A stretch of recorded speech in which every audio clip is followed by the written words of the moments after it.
ತೀವ್ರ ಸ್ವರೂಪವನ್ನು ಪಡೆದುಕೊಳ್ತಾ ಇದೆ ಅನ್ನದಾತರ ಹೋರಾಟದ ಕಿಚ್ಚು. ಉತ್ತರ ಕರ್ನಾಟಕದಲ್ಲಿ ಜೋರಾಗಿದೆ ರೈತರ ಪ್ರತಿಭಟನೆ. ಇನ್ನು ಕಬ್ಬಿಗೆ ನಿಗದಿತ ಬೆಲೆಯನ್ನ ಫಿಕ್ಸ್ ಮಾಡಿ ಅಂತ ಹೇಳಿಬಿಟ್ಟು ಆಕ್ರೋಶವನ್ನ ಹೊರಹಾಕ್ತಾ ಇದ್ದಾರೆ. ಬೆಳಗಾವಿ ಜಿಲ್ಲೆಯಾದ್ಯಂತ ಹಬ್ಬಿದೆ ಹೋರಾಟದ ಕಿಚ್ಚು. ಕಬ್ಬಿನ ಬೆಳೆಗೆ ನಿಗದಿತ ಬೆಲೆ ನೀಡುವಂತೆ ಆಗ್ರಹಿಸಿ ಬಂದ್ ಮಾಡಲಾಗ್ತಾ ಇದೆ. ಅಥಣಿ ಹುಕ್ಕೇರಿ ಪಟ್ಟಣ ಬಂದ್ ಮಾಡಿ ರೈತರು ಹೋರಾಟವನ್ನು ನಡೆಸುವುದಕ್ಕೆ ಮುಂದಾಗಿದ್ದಾರೆ. ಅಥಣಿ ಹುಕ್ಕೇರಿಯಲ್ಲಿ ಶಾಲಾ ಕಾಲೇಜುಗಳಿಗೆ ರಜೆ ಘೋಷಣೆ ಮಾಡಲಾಗಿರುವಂಥದ್ದು. ವಿಜಯಪುರ ಸಂಕೇಶ್ವರ ಜಾಂಬೋಟಿ ಹೆದ್ದಾರಿ ಬಂದ್ ಮಾಡಲಾಗಿದೆ ಕಂಪ್ಲೀಟ್ಲಿ. ಆಸ್ಪತ್ರೆ ಮೆಡಿಕಲ್ ಹೊರತುಪಡಿಸಿ ಇನ್ನುಳಿದ ಎಲ್ಲವೂ ಕೂಡ ಬಂದ್ ಆಗಿದೆ. ಇದೇ ಸಂದರ್ಭದಲ್ಲಿ ಸರ್ಕಾರಿ ಬಸ್ ಓಡಾಟ ರದ್ದಾಗುವಂತಹ ಸಾಧ್ಯತೆಗಳು ಕೂಡ ಇದೆ ಅಂತ ಹೇಳಲಾಗ್ತಾ ಇದೆ. ಇನ್ನು ಪಟ್ಟಣದ ಅಂಗಡಿ ಮುಂಗಟ್ಟು ಬಂದ್ ಮಾಡಿ ಬೆಂಬಲವನ್ನು ಕೂಡ ಸೂಚಿಸಲಾಗ್ತಾ ಇದೆ. ರೈತರ ಒಂದು ಪ್ರೊಟೆಸ್ಟ್. ಕಬ್ಬು ಬೆಳೆಗಾರರ ಕಿಚ್ಚು ಜಾಸ್ತಿ ಆಗಿದೆ. ಹೋರಾಟದ ಕಿಚ್ಚು ಭುಗಿಲೇಳ್ತಾ ಇದೆ. ತೀವ್ರ ಸ್ವರೂಪವನ್ನು ಪಡೆದುಕೊಳ್ತಾ ಇದೆ ಅನ್ನದಾತರ ಈ ಒಂದು ಆಕ್ರೋಶ. ಕಬ್ಬಿಗೆ ನಿಗದಿತ ಬೆಲೆಯನ್ನ ಫಿಕ್ಸ್ ಮಾಡಿ ಅಂತ ಹೇಳ್ಬಿಟ್ಟು ಮನವಿಯನ್ನ ಇಟ್ಟಿದ್ರು 2 ಬಾರಿ. ಆದರೂ ಕೂಡ ಯಾವುದೇ ರೀತಿಯಾದಂತಹ ಬೆಳವಣಿಗೆಗಳು ಆಗಿಲ್ಲ. ಸೊ ಇದೀಗ ಕಂಪ್ಲೀಟ್ಲಿ ಬಂದ್ ಮಾಡಿ ಅಥಣಿ ಹುಕ್ಕೇರಿ ಪಟ್ಟಣವನ್ನು ಹೋರಾಟ ಮಾಡೋದಕ್ಕೆ ಮುಂದಾಗಿರುವಂತಹ ದೃಶ್ಯಗಳನ್ನು ನೀವು ಗಮನಿಸ್ತಾ ಇದ್ದೀರಾ. ಸೊ ಅಲ್ಲಿ ಮೆಡಿಕಲ್ ಹಾಸ್ಪಿಟಲ್ ಬಿಟ್ಟು ಇನ್ಯಾವುದೂ ಕೂಡ ಓಪನ್ ಇರೋದಿಲ್ಲ. ಅಂಗಡಿ ಮುಂಗಟ್ಟುಗಳನ್ನು ಕೂಡ ಕ್ಲೋಸ್ ಮಾಡಿ ಅವರುಗಳು ಕೂಡ ಹೋರಾಟಕ್ಕೆ ಸಾಥ್ ನೀಡ್ತಾ ಇದ್ದಾರೆ.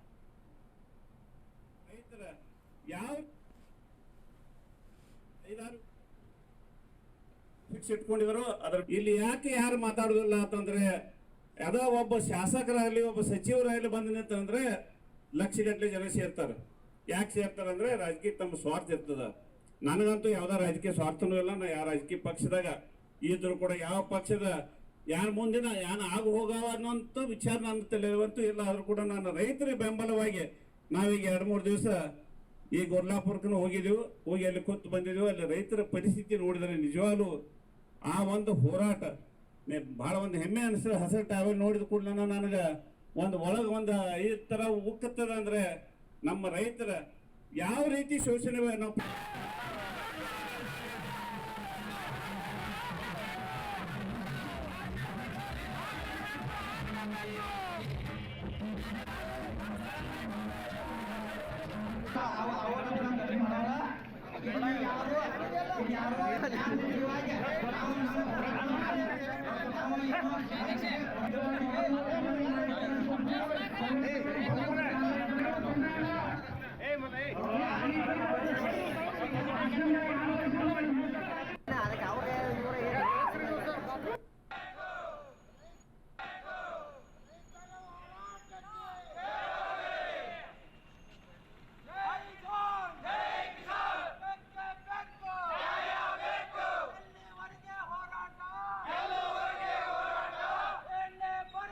ಕಳೆದ 6 ದಿನಗಳಿಂದ ಗೊರ್ಲಾಪುರ ಕ್ರಾಸ್ ನಲ್ಲಿ ರೈತರು ಪ್ರತಿ ಟನ್ ಕಬ್ಬಿಗೆ 3,500 ರೂಪಾಯಿ ಬೆಲೆಯನ್ನು ನಿಗದಿ ಮಾಡುವಂತೆ ಆಗ್ರಹಿಸಿ ಪ್ರತಿಭಟನೆ ಮಾಡ್ತಾ ಇದ್ರು ಸಹ ಸಕ್ಕರೆ ಕಾರ್ಖಾನೆಯ ಮಾಲೀಕರಾಗಲಿ ಸರ್ಕಾರವಾಗಲಿ ಇನ್ನು ಎಚ್ಚೆತ್ತುಕೊಳ್ಳದಿರುವ ಕಾರಣ ರೈತರ ಪ್ರತಿಭಟನೆ ಮತ್ತಷ್ಟು ವಿಕೋಪಕ್ಕೆ ಇಂದು ತೆರಳಿರುವಂತದ್ದು.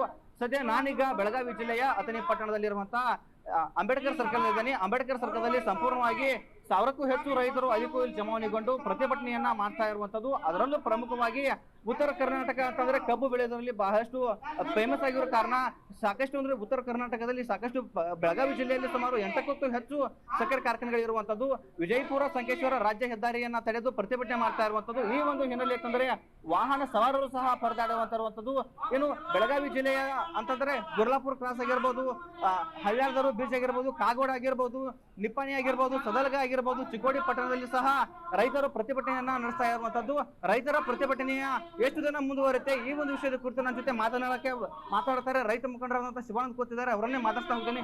ಸರ್, ಈಗ ಪ್ರತಿಭಟನೆ ಮಾಡ್ತಾ ಇದ್ರೆ 6 ದಿನಗಳಿಂದ ಹೇಳಿ ಸರ್. ಬಸವರಾಜ್, ಈಗ ಸುಮಾರು 1.5 ತಿಂಗಳಿಂದ ನಾವು ಸರ್ಕಾರಕ್ಕೆ ಮನವಿ ಪತ್ರಗಳನ್ನು ಕೊಡುವ ಮೂಲಕ ಜಿಲ್ಲಾಧಿಕಾರಿಗಳ ಒಂದು ಮೀಟಿಂಗಲ್ಲಿ ಅಟೆಂಡ್ ಮಾಡಿ ನಮ್ಮ ಹಕ್ಕುಗಳೇನಿದೆ, ನಮ್ಮ ಬೇಡಿಕೆಗಳೇನಿದೆ ಅದನ್ನು ತಿಳಿಸ್ತಾ ಬಂದಿದ್ದೀವಿ.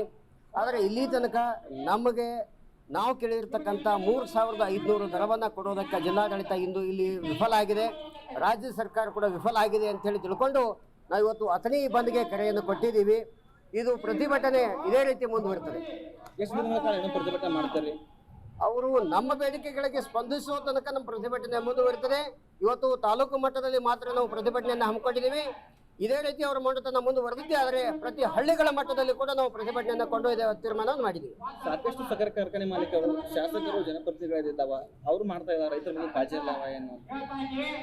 ಈಗ ನಮಗೆ ನೋವಿರೋದು ಅದೇ, ಯಾವುದೇ ಒಬ್ಬ ಜನಪ್ರತಿನಿಧಿ ತನ್ನ ಕಾರ್ಖಾನೆಗೆ ಒತ್ತು ಕೊಟ್ಟಟ್ಟು ಇವತ್ತು ಕಬ್ಬು ಬೆಳೆಗಾರರಿಗೆ, ರೈತರಿಗೆ ತಾನು ಸ್ಪಂದನೆಯನ್ನು ಮಾಡದೇ ಇರತಕ್ಕಂಥ ಸಂದರ್ಭದಲ್ಲೇ ಇವತ್ತು ನಮ್ಮ ಕಬ್ಬು ಬೆಳೆಗಾರರಿಗೆ ಒಂದು ಅನ್ಯಾಯ ಆಗ್ತಕ್ಕಂಥ ಪ್ರಮೇಯ ನಿರ್ಮಾಣ ಆಗಿದೆ. ಅದು ಯಾವ ಶಾಸಕರು ಕೂಡ ಕಾರ್ಖಾನೆ ಮಾಲೀಕರಾಗಿರಲಿಲ್ಲ ಅಂತಂದ್ರೆ ನಮಗೆ ಗುಜರಾತ್ ಮಾದರಿಯಂತೆ 4,800 ದರವನ್ನು ನಾವು ಪಡಿಬಹುದಾಗಿತ್ತು. ನಮ್ಮ ದೌರ್ಭಾಗ್ಯ ಎಲ್ಲ ರಾಜಕೀಯ ಪಕ್ಷಗಳ ಒಂದು ರಾಜಕಾರಣಿಗಳೇ ಕಾರ್ಖಾನೆಗಳು ಇರೋದ್ರಿಂದ ನಮಗೆ ಈ ಪರಿಸ್ಥಿತಿ ನಿರ್ಮಾಣ ಆಗಿದೆ. ರೈತ ದೇಶದ ಬೆನ್ನೆಲುಬು ಅಂತಾರೆ, ರೈತರ ಮನವಿಗೆ ಆಡಳಿತ ಪಕ್ಷದ ಶಾಸಕರು ಸಚಿವರಾಗಲಿ ಸ್ಪಂದನೆ ಮಾಡ್ತಾ ಇಲ್ಲ. ಈಗಾಗಲೇ ನಾವು ಜಿಲ್ಲಾ ಉಸ್ತುವಾರಿ ಸಚಿವರನ್ನ ಕಾಂಟ್ಯಾಕ್ಟ್ ಮಾಡಿದ್ದೀವಿ. ಜಿಲ್ಲಾಡಳಿತಕ್ಕೆ ಅವರು ಮನವಿಯನ್ನು ಹೇಳ್ತಿದ್ದಾರೆ. ನಾವು ಇವತ್ತು ಜಿಲ್ಲಾ ಉಸ್ತುವಾರಿ ಸಚಿವರನ್ನ, ಸಕ್ಕರೆ ಸಚಿವರನ್ನ ಈ ಮೂಲಕ ಪ್ರಶ್ನೆಯನ್ನು ಮಾಡ್ತಾ ಇದ್ದೀವಿ.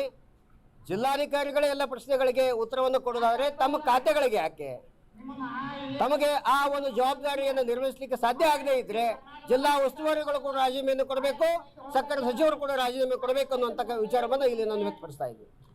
ಇದಿಷ್ಟು ಏನಂತಂದ್ರೆ ರೈತ ಮುಖಂಡರಾದ ಶಿವಾನಂದ ಕೋತ್ ಅವರ ಮಾತಾಗಿತ್ತು. ರಾಜ್ಯ ಸರ್ಕಾರ ಮತ್ತು ಸಕ್ಕರೆ ಕಾರ್ಖಾನೆ ಮಾಲೀಕರು ನಮಗೆ ಎಲ್ಲಿಯ ತನಕ 3,500 ರೂಪಾಯಿ ಕಬ್ಬಿನ ಬೆಲೆಗೆ ನಿಗದಿಯನ್ನ ಮಾಡಿದಲು, ಅಲ್ಲಿ ತನಕ ನಮ್ಮ ಪ್ರತಿಭಟನೆಯ ನೇರ ದಿಟ್ಟ ನಿರಂತರವಾಗಿ ಇರುತ್ತೆ ಅನ್ನೋದು ಅವ್ರ ಮಾತಾಗಿತ್ತು. ಚಿಕ್ಕೋಡಿಯಿಂದ ಕ್ಯಾಮರಾಮನ್ ಶಶಿಕಾಂತ್ ಜೊತೆ ಪ್ರಶಾಂತ್ ಸತ್ತಿ, ಅಶ್ವಯೋಗ ನ್ಯೂಸ್, ಚಿಕ್ಕೋಡಿ.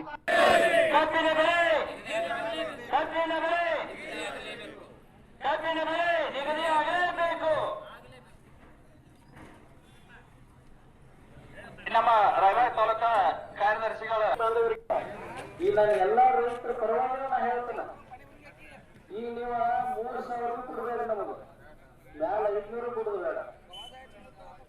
ಹೆಂಗಿದ್ರು ನಾವು ಕಬ್ಬಿಗೆ ಬೆಂಕಿ ಹಚ್ಚುವಂತೂ ಕಾಯಂ ಆಗಿದೆ. ಯಾಕಂದ್ರೆ ಇವ್ರು ರೈತರಿಗೆ ರೇಟ್ ಅಂತೂ ಘೋಷಣೆ ಮಾಡಂಗಿಲ್ಲ.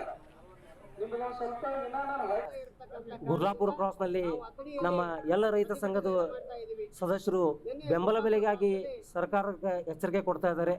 ಕಳೆದ 5-6 ದಿನಗಳಿಂದ ಈ ಕುಡ್ಡು ಸರ್ಕಾರ, ಕಿವುಡು ಸರ್ಕಾರ, ಮೂಕು ಸರ್ಕಾರ 5-6 ದಿನಗಳು ಕಳೆದರೂ ಬೆಂಬಲ ಬೆಲೆಯನ್ನು ಘೋಷಣೆ ಮಾಡಲು ಯಾವುದೇ ಒಬ್ಬ ಜಿಲ್ಲಾ ಉಸ್ತುವಾರಿಗಳಾಗಲಿ, MP-ಗಳಾಗಲಿ ಅಥವಾ ಶಾಸಕರಾಗಲಿ ಆ ಸ್ಥಳಕ್ಕೆ ಬರ್ತಾ ಇಲ್ಲ.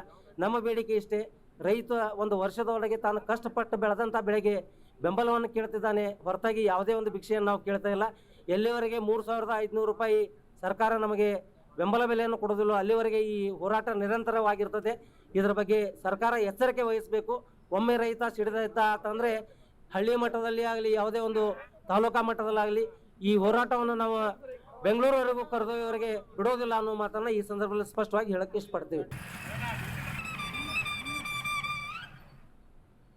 ಸೊ ನೋಡ್ತಾ ಇರ್ಬೋದು ಯಾವ ರೀತಿಯಾಗಿ ರೈತರು ಆಕ್ರೋಶ ಭರಿತರಾಗಿದ್ದಾರೆ ಅಂತ ಹೇಳ್ಬಿಟ್ಟು ಮನವಿಯನ್ನು ಮಾಡ್ತಾರೆ, ಕಬ್ಬಿಗೆ ನಿಗದಿತ ಬೆಲೆಯನ್ನು ಕೊಡಿ ಅಂತ ಹೇಳಿಬಿಟ್ಟು. ಆದರೂ ಕೂಡ ಯಾವುದೇ ರೀತಿಯಾದಂತಹ ಬೆಳವಣಿಗೆಗಳು ಆಗದೇ ಇರುವಂತಹ ಹಿನ್ನೆಲೆ ಅಟ್ಲೀಸ್ಟ್ ನಮಗೆ ಬೆಳೆಗೆ ಬೆಳೆಯೋದಕ್ಕೆ ಏನಂತ ಖರ್ಚನ್ನು ಮಾಡಿರ್ತೀವಿ ಅದು ಕೂಡ ನಮಗೆ ಕೈಗೆ ಸಿಗೋದಿಲ್ಲ. ಮಾರುಕಟ್ಟೆಗೆ ಹೋಗಿ ಮಾರಾಟ ಮಾಡುವಷ್ಟರಲ್ಲಿ ನಮ್ಮ ಕೈಯಿಂದನೇ ನಾವು ಖರ್ಚು ಹಾಕಿ ಮಾರಬೇಕಾದಂತಹ ಪರಿಸ್ಥಿತಿ ಇದೀಗ ನಿರ್ಮಾಣ ಆಗಿದೆ. ದಯವಿಟ್ಟು ಇಷ್ಟು ಬೆಲೆನ ನಿಗದಿ ಮಾಡಿ ಅಂತ ಹೇಳ್ಬಿಟ್ಟು ರಿಕ್ವೆಸ್ಟ್ ಮಾಡ್ಕೊಂಡಿರ್ತಾರೆ, ಮನವಿಯನ್ನು ಮಾಡ್ಕೊಂಡಿರ್ತಾರೆ. ಆದರೂ ಕೂಡ ಯಾವುದೇ ರೀತಿಯಾದಂತಹ ಬದಲಾವಣೆಗಳು ಕಾಣದೇ ಇದ್ದಂತಹ ಸಂದರ್ಭದಲ್ಲಿ ಈ ರೀತಿಯಾಗಿ ಹೋರಾಟ ಮಾಡೋದಕ್ಕೆ ಮುಂದಾಗಿರುವಂಥದ್ದು ರೈತರು.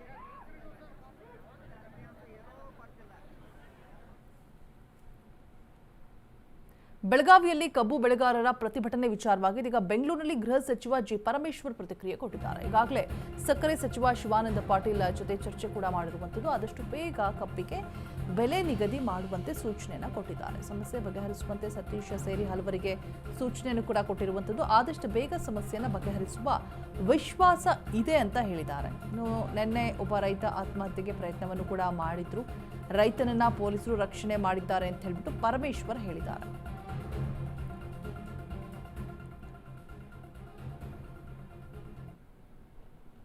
ನೋಡಿ, ಅಲ್ಲಿ ನಾನು ಈಗಾಗಲೇ ಸಕ್ಕರೆ ಖಾತೆಯನ್ನು ಹೊಂದಿರತಕ್ಕಂಥ ಸಚಿವರಾದ ಶಿವಾನಂದ ಪಾಟೀಲ್ ಅವ್ರ ಜೊತೆ ಮಾತಾಡಿದ್ದಾರೆ. ಆದಷ್ಟು ಬೇಗ ಅದೇನು ಸಮಸ್ಯೆ ಇದೆ, ಬೆಲೆ ನಿಯಂತ್ರಣ ಮಾಡ್ತಕ್ಕಂಥದ್ದು ಅಥವಾ ಬೆಲೆ ಫಿಕ್ಸ್ ಮಾಡ್ತಕ್ಕಂಥದ್ದು, ಅದನ್ನು ತೀರ್ಮಾನ ಮಾಡಿ ರೈತರಿಗೆ ಸಮಸ್ಯೆ ಇದ್ದರೆ ಬಗೆಹರಿಸ್ಕೊಡಿ. ಇಲ್ಲದೇ ಇದ್ದರೆ ನಮಗೆ ಪೊಲೀಸಿಗೆ ಭಾಳ ಕಷ್ಟ ಆಗ್ತದೆ ನಿಯಂತ್ರಣ ಮಾಡೋದಕ್ಕೆ ಅಂತೇಳಿ ನಿನ್ನೆ ಕೂಡ ನಾನು ಶಿವಾನಂದ ಪಾಟೀಲ್ ಅವರ ಜೊತೆ ಮಾತಾಡಿದ್ದೇನೆ. ಅವರು ಕೂಡ ಅವರ ರೆಪ್ರೆಸೆಂಟೇಟಿವ್ಸ್ ಏನಿದ್ದಾರೆ, ಶುಗರ್ ಫ್ಯಾಕ್ಟ್ರಿ ರೆಪ್ರೆಸೆಂಟೇಟಿವ್ಸ್ ಏನಿದ್ದಾರೆ ಅವ್ರನ್ನೆಲ್ಲ ಕರೆದು ಸತೀಶ್ ಜಾರಕಿಹೊಳಿ ಅವರು, ಆಮೇಲೆ ಲಕ್ಷ್ಮೀ ಹೆಬ್ಬಾಳ್ಕರ್ ಅವರು, ಶಿವಾನಂದ ಪಾಟೀಲ್ರು, ಮಂತ್ರಿಗಳೇನಿದ್ದಾರೆ ಅವರು, ಆ ಭಾಗದ ಮಂತ್ರಿಗಳು ಅವರೆಲ್ಲ ಕೂತು ಮಾತಾಡಿ ಬಗೆಹರಿಸ್ತೀವಿ ಅಂತೇಳಿ ನಮ್ಗೆ ಹೇಳಿದ್ದಾರೆ. ನಿನ್ನೆ ಇದ್ದಕ್ಕಿದ್ದಾಗೆ ಒಬ್ಬರು ರೈತರು ವಿಷ ಕುಡಿತಿದ್ರು. ಆ ವಿಷ ಕುಡಿದು ಆತ್ಮಹತ್ಯೆಗೆ ಪ್ರಯತ್ನ ಮಾಡಿದರು. ಅವರಿಗೆ ಸೇವ್ ಮಾಡಿದ್ದಾರೆ ನಮ್ಮ ಪೊಲೀಸ್ನವರು. ಈ ರೀತಿ ಘಟನೆಗಳಾಗಬಾರ್ದು. ಮುಂದೆ ಇನ್ನೂ ಹೆಚ್ಚಿನ ರೀತಿಯಲ್ಲಿ ಆದಾಗ ನಮಗೆ ಪೊಲೀಸಿಗೇನೆ ಸವಾಲಾಗ್ಬಿಡುತ್ತೆ. ಅದಕ್ಕೋಸ್ಕರ ನಾನು ಕೂಡ ಮಾತಾಡಿದ್ದೇನೆ. Hopefully it will all be resolve. ನೋಡಿ, ಅಲ್ಲಿ ಬೆಳಗಾವಿಯಲ್ಲಿ ಕಬ್ಬು ಬೆಳೆಗಾರರ ಪ್ರತಿಭಟನೆ ವಿಚಾರವಾಗಿ ಇದೀಗ ರೈತ ವಿರೋಧಿ ಸರ್ಕಾರ ಅಂತ ಹೇಳ್ಬಿಟ್ಟು ಆರ್ ಅಶೋಕ್ ಆಕ್ರೋಶವನ್ನು ಹೊರಹಾಕ್ತಾ ಇದ್ದಾರೆ. ಉತ್ತರ ಕರ್ನಾಟಕದಲ್ಲಿ 5 ರಿಂದ 6 ದಿನಗಳಿಂದ ರೈತರು ಹೋರಾಟವನ್ನ ನಡೆಸ್ತಾ ಇದ್ದಾರೆ. ಹೆದ್ದಾರಿಯನ್ನ ತಡೆದು ಪ್ರೊಟೆಸ್ಟ್ ಅನ್ನ ಮಾಡ್ತಾ ಇದ್ದಾರೆ. ಹೀಗೆ ಮಾಡಿದ್ರೂ ಕೂಡ ಯಾರೂ ಸ್ಪಂದಿಸ್ತಾ ಇಲ್ಲ. ಆರ್ ಅಶೋಕ್ ರೈತ ವಿರೋಧಿ ಸರ್ಕಾರ ಅಂತ ಹೇಳ್ಬಿಟ್ಟು ಬೆಳೆಗಾರರ ಪ್ರತಿಭಟನೆ ವಿಚಾರವಾಗಿ ಮಾತನಾಡಿದ್ದಾರೆ. ಉತ್ತರ ಕರ್ನಾಟಕದಲ್ಲಿ 5 to 6 days ಆಯಿತು ರೈತರು ಪ್ರೊಟೆಸ್ಟ್ ಮಾಡೋದಕ್ಕೆ ಸ್ಟಾರ್ಟ್ ಮಾಡಿ.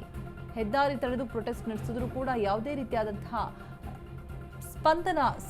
ಸ್ಪಂದಿಸ್ತಾ ಇಲ್ಲ ಅಂತ ಹೇಳ್ಬಿಟ್ಟು ಅಸಲಿಗೆ ನಿಮ್ಮ ಸರ್ಕಾರ ಬದುಕಿದೆಯೋ ಸತ್ತಿದೆಯೋ ಅಂತ ಪ್ರಶ್ನೆ ಮಾಡ್ತಿದ್ದಾರೆ. ನೋಡ್ತಾ ಇರ್ಬೋದು, ಆರ್ ಅಶೋಕ್ ಮಾಡಿರುವಂತಹ ಟ್ವೀಟ್ ಆಕ್ರೋಶವನ್ನು ಹೊರಹಾಕ್ತಾ ಇದ್ದಾರೆ. ಪ್ರತಿಭಟನಾಕಾರರು 5 to 6 days ಪ್ರೊಟೆಸ್ಟ್ ಮಾಡ್ತಿದ್ದಾರೆ. ಇವರಿಗೆ ಸ್ಪಂದಿಸ್ತಾನೆ ಇಲ್ಲ, ಇವತ್ತು ಬಂದ್ ಮಾಡೋದಕ್ಕೆ ಮುಂದಾಗಿದ್ದಾರೆ ಅಂತ ಹೇಳ್ಬಿಟ್ಟು ಟ್ವೀಟ್ ಅನ್ನು ಮಾಡಿದ್ದಾರೆ ಆರ್ ಅಶೋಕ್.